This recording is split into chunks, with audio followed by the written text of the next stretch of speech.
LeBron and the Lakers have shown a killer instinct in these playoffs. 2-0 with a chance to close out a series, not giving the opposition a chance. Dwight Howard is ready for tonight, channeling the Mamba mentality by wearing a number 8 jersey.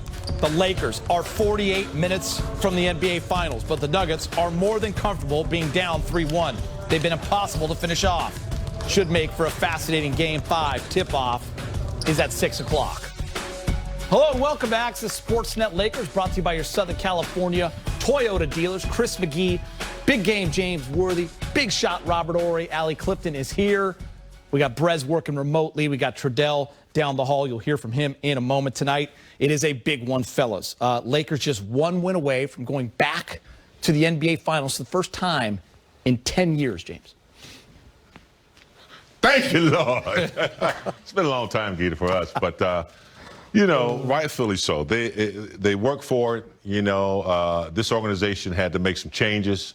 You know, Rob and Jeannie, you know, they really did a good job of really getting us back on path, bringing in LeBron, AD, and now they're nourished a pretty good team, and here we are in the playoffs. Unfortunately, it's in the bubble, but nevertheless, it's been pretty good watching it from the bubble. I think people got used to it.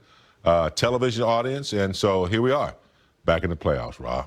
I think what you missed, James, is the most important piece.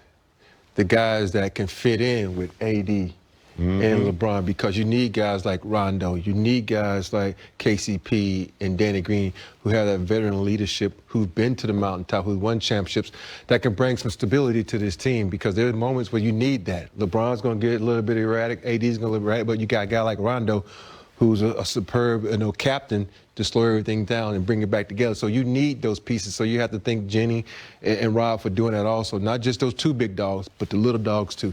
Rob, this list might look familiar for you. These are the most wins facing elimination. The 2020 Nuggets are at the top. They're 6-0 when facing elimination. The 94 Nuggets were 6-1, but there are the 95 Rockets, 5-0. That team went on to win a championship. I believe it was your second title. Was that your first time? That was my second title. Yeah. You went back to back. I went back to back. Yes, sir. Back to back. So the jobs, yeah, you know what? At practice yesterday, the Lakers discussed the opportunity to close out the Nuggets tonight. Our group's demeanor in all of these playoff games has been to treat everyone like a must-win. And, you know, I would say that that same mindset has applied to the closeout games we had against Houston and Portland. And we know those are always the most difficult wins to get in a series, and you know we expect this to be no different. You guys know about Denver's history with the 3-1 leads and how dangerous they've been in that position. What's sort of your mentality? What do you think the team mentality is approaching this Game 5? It's simple. The job is not finished. Anything that you have discussed about sort of making sure that you finish the job? Go out there and dominate from first quarter to fourth quarter. Don't worry about the refs. Don't worry about missed shots. Just go out there and do what we do best and play Laker basketball and get a good win. Job not finished. A little homage to Kobe Bryant right there from Dwight. Kobe said that in 2009, facing Dwight in the finals when they were up 3-1. The Nuggets have done this before. Just ask the Clippers and the Jazz.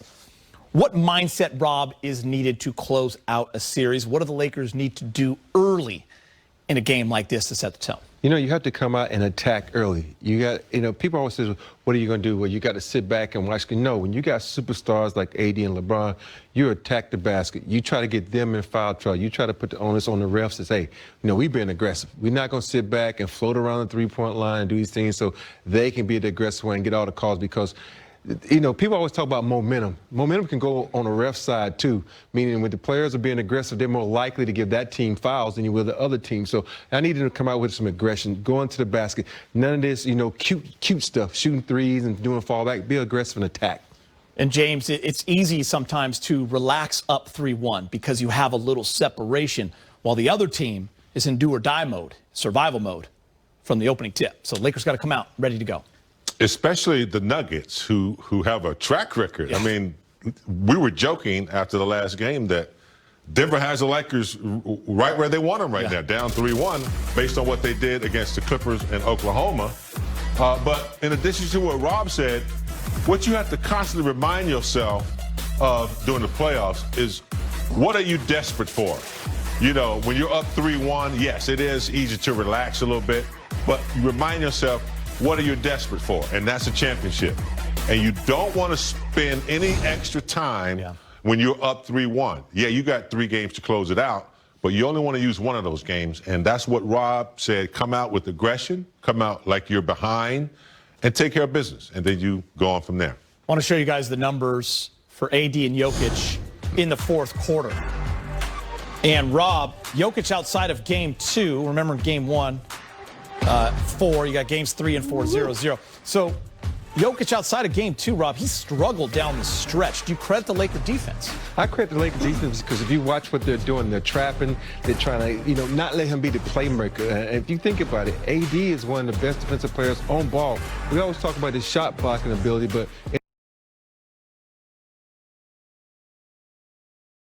in the fourth quarter, it's mostly AD. He's playing on ball, and he's getting a lot of team help because it's always about help the helper. And also, in the fourth quarter, those legs get a little weird when you got to guard somebody on the other end. When he has to guard AD, and AD's attacking, so it's making him tired. So you want to keep the big fella tired, James.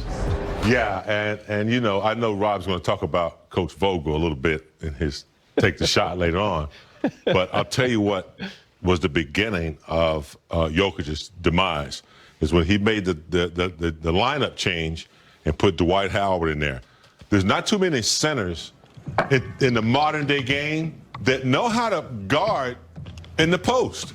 They all know how to, play and shoot threes and that things.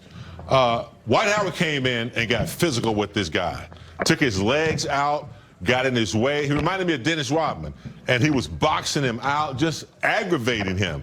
Now, he made a minor, adjustment, but when somebody's always hitting you around your legs and boxing you out, and that'll tire you down.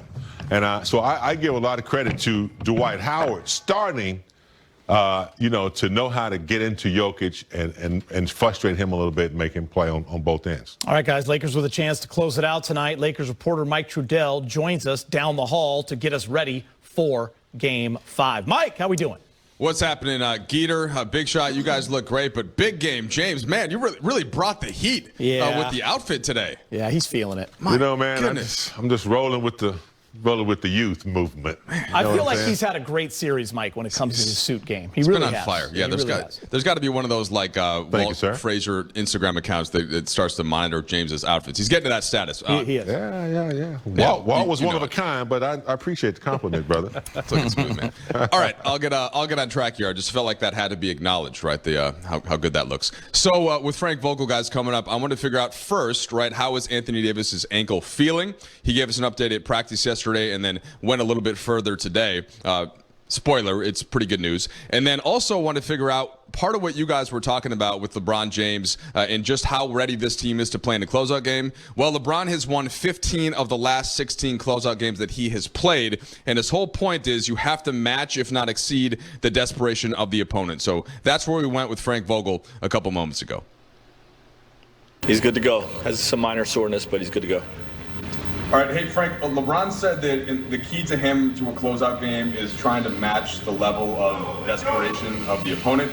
He's been able to do so in his career. I think he's won 15 of his last 16 closeout games. How much of that message can you kind of take and apply to the rest of the team, and how much does it help just having LeBron in the experience going into that kind of game?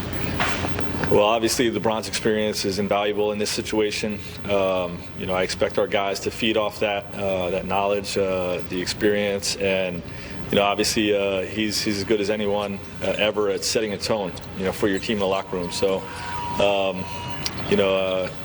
obviously that's going to be a big plus for us. And he's correct. We have to exceed the Denver Nuggets energy, not play as hard as them, not let them play harder than us, but we have to exceed it. Hey Frank, it's Bill Oram. Tomorrow will be the 1-year anniversary of the day you guys came together for Media Day.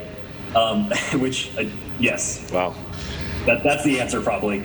But when you reflect on on that day and kind of just your emotions of going into that first week together as a team. What jumps out at you? And then can you put words behind the face you just made to explain what it feels like to have been together as a team for a full year and not even be done yet?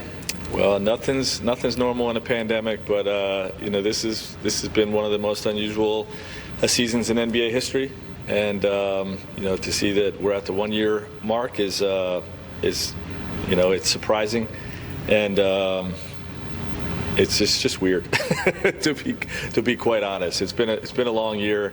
The excitement at that time was about what we could be. We knew we had assembled on paper, a really talented team. It really came down to whether we are going to be able to come together and how quickly. That was kind of the mindset at that time. It's how quickly can we come together.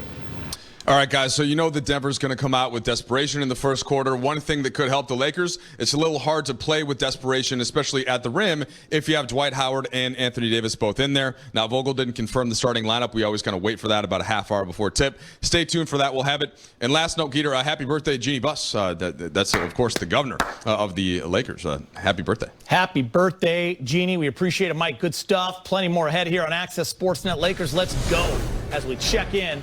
AD getting loose, looking good in the bubble.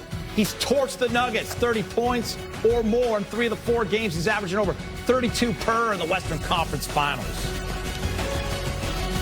And coming up on Access, Denver has been in this position before. Allie Clifton is talking to